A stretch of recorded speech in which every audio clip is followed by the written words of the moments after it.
पुढे बातमी अकोल्यातली। अकोल्यामध्ये सातपुडा परिसरातल्या रस्त्यांची दयनीय अवस्था झाली। ग्रामस्थांनी वारंवार तक्रार केली आहे, मात्र रस्त्यांची दुरुस्ती होत नाहीये असा आरोप ग्रामस्थ करतात।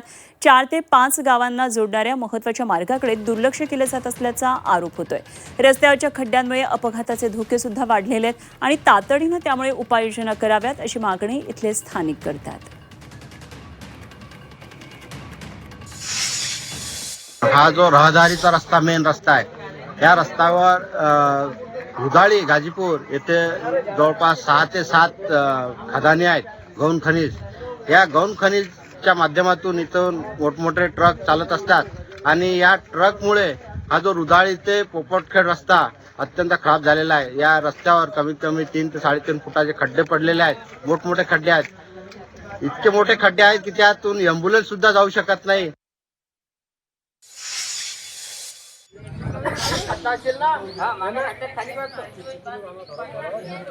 तर तातडीनं उपाययोजना कराव्या। सातपुडा परिसरातल्या रस्त्यांची दुरवस्था आहे। नागरिक अक्षरशः रस्त्यावर उतरलेले आहेत। अपघातांचे धोके वाढलेले आहेत आणि त्यामुळे नागरिक संतप्त झाले। तातडीनं उपाययोजना कराव्यात अशी मागणी होती आहे।